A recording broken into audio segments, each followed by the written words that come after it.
Hi friends, welcome to my channel. ఈరోజు రాగి దోశ ఎలా చేసుకోవాలో చూద్దాం. రాగి దోశ చేసుకోవడానికి ముందుగా ఒక ఖాళీ బౌల్ తీసుకొని 2 కప్పుల రాగి పిండి, 1 కప్పు బియ్యం పిండి వేసుకోవాలి. తర్వాత దీనిలో 2 స్పూన్ల బొంబాయి రవ్వ వేసుకోవాలి. బొంబాయి రవ్వ అంటే ఉప్మా రవ్వ. తర్వాత సరిపడినంత సాల్ట్ వేసుకోవాలి. సాల్ట్ వేసుకున్న తర్వాత ఒక పావు కప్పు వరకు పెరుగుని తీసుకోవాలి.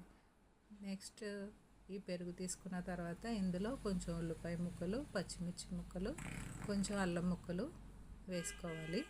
మీకు కావాలంటే ఒకవేళ కరివేపాకు వేసుకోవచ్చు, కొత్తిమీర అయినా వేసుకోవచ్చు. నేనైతే వేయట్లేదు. ఇప్పుడు ఇవన్నీ వేసుకున్న తర్వాత ఒకసారి మంచిగా కలుపుకోవాలి. ఇదంతా ఒకసారి కలుపుకున్న తర్వాత నెక్స్ట్ ఒక గ్లాసు వాటర్ పోసి కలుపుకోవాలి. దీన్ని కొంచెం పలుచగా కలుపుకుంటేనే మనకి దోశ అనేది క్రిస్పీగా మంచిగా వస్తుంది. కాబట్టి దీనికి దగ్గరగా ఒక 2 గ్లాసుల వరకు వాటర్ అనేది మనం పడుతుంది. 2 గ్లాసుల వాటర్ పోసి మనం బాగా పలుచగా దీన్ని కలుపుకోవాలి. బాగా కలుపుకున్న తర్వాత దీని మీద మూత పెట్టేసి ఒక 15 నిమిషాల పాటు పక్కన పెట్టేసుకోవాలి. సాల్ట్ అది మీరు అడ్జస్ట్ చేసుకొని చూసుకొని వేసుకోవాలి.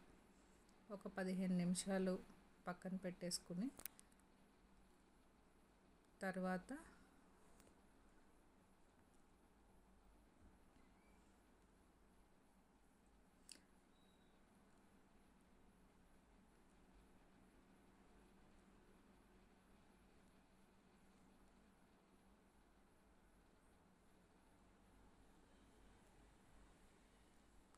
ఈ పిండి మంచిగా కలుపుకొని ఒక 15 నిమిషాల వరకు మూత పెట్టేసుకొని పక్కన పెట్టేసుకోవాలి. తర్వాత ప్యాన్ పెట్టుకొని దాని మీద మనం పలుచగా ఈ రాగి దోశ అనేది వేసుకోవాలి.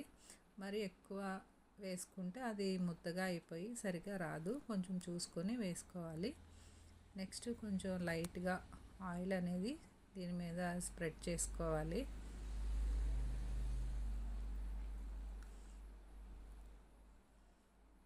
ఆయిల్ స్ప్రెడ్ చేసుకున్న తర్వాత దోశని 2 వైపులా మంచిగా కాల్చుకోవాలి.